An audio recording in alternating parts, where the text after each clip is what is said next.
प्रयागराज के संगम में कुंभ मेले के अवसर पर नागा साधुओं का खास महत्व है। नागा साधु कुंभ मेले का अभिन्न हिस्सा हैं, जहां वो शाही स्नान और धार्मिक अनुष्ठानों में भाग लेते हैं। वहीं अक्सर होता है कि कई लोग इन नागा साधुओं को ही अघोरी बाबा समझ लेते हैं। हालांकि नागा साधु और अघोरी बाबा दोनों में कुछ समानताएं जरूर हैं, जैसे दोनों भगवान शिव के ही भक्त हैं, लेकिन उनके जीवन और साधना में काफी अंतर है। नागा साधु कुंभ मेले में भाग लेते हैं, जबकि अघोरी बाबा का कुंभ में जाना आवश्यक नहीं होता। नागा साधु निर्वस्त्र रहते हैं और सामाजिक अनुष्ठानों में सक्रिय होते हैं, जबकि अघोरी शमशान में रहते हैं और मृत्यु से संबंधित साधना करते हैं, जिससे उनके जीवन की राह अलग होती है। नागा साधुओं की स्थापना का श्रेय आदि गुरु शंकराचार्य को दिया जाता है। 5वीं शताब्दी ईसा पूर्व में सामाजिक और धार्मिक अशांति के समय इनका गठन किया गया था। नागा साधु बनने के लिए अखाड़े में एक गुरु बनाना जरूरी है। ये गुरु अखाड़े का मुखिया या कोई प्रतिष्ठित विद्वान साधु हो सकता है। इन साधुओं का उद्देश्य धर्म की रक्षा करना और शास्त्रों का ज्ञान प्राप्त करना है।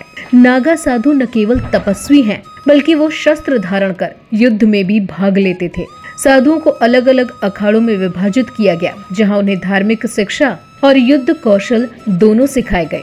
इतिहास में नागा साधुओं की वीरता के कई उदाहरण हैं, जैसे अहमद शाह अब्दाली के गोकुल पर आक्रमण के समय नागा साधुओं ने उनकी सेना का डटकर मुकाबला किया और गोकुल की रक्षा की।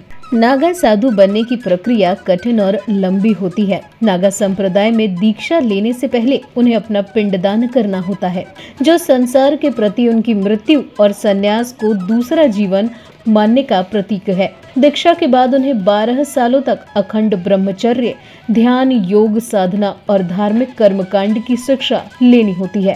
ये जीवन भर ब्रह्मचर्य का ही पालन करते हैं। कुंभ मेले के शाही स्नान में सबसे पहले गंगा स्नान का अधिकार भी नागा साधुओं को ही मिला है। वहीं अघोरी अघोर पंथ के साधक और भगवान शिव के उपासक हैं। ये भगवान शिव की तरह ही शमशान की नीरवता में निवास करते हैं, जो मृत्यु के भय पर विजय का ही प्रतीक है। अघोर दर्शन के अनुसार मृत्यु इस संसार का सबसे बड़ा डर है और शमशान वो स्थान है जहां अघोरी मृत्यु और जीवन के सत्य को समझते हैं। अघोरी का मतलब होता है जिनके लिए कुछ भी भयावक नहीं है और वो संसार के पारंपरिक भय और सीमाओं से मुक्त हैं। जहां अघोरी साधु हमेशा शमशान में ही रहते हैं और बहुत ही कम नजर आते हैं।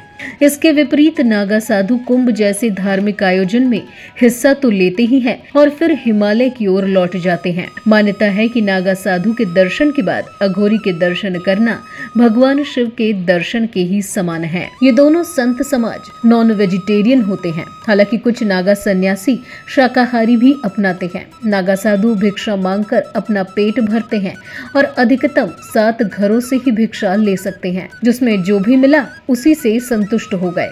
वहीं दूसरी ओर अघोरी संप्रदाय में कोई रोक नहीं होती, वो इंसानी मांस भी खा सकते हैं। फिलहाल इस वीडियो में इतना ही। वीडियो आपको कैसी लगी हमें नीचे कमेंट सेक्शन पर लिखकर बताना ना भूलिएगा।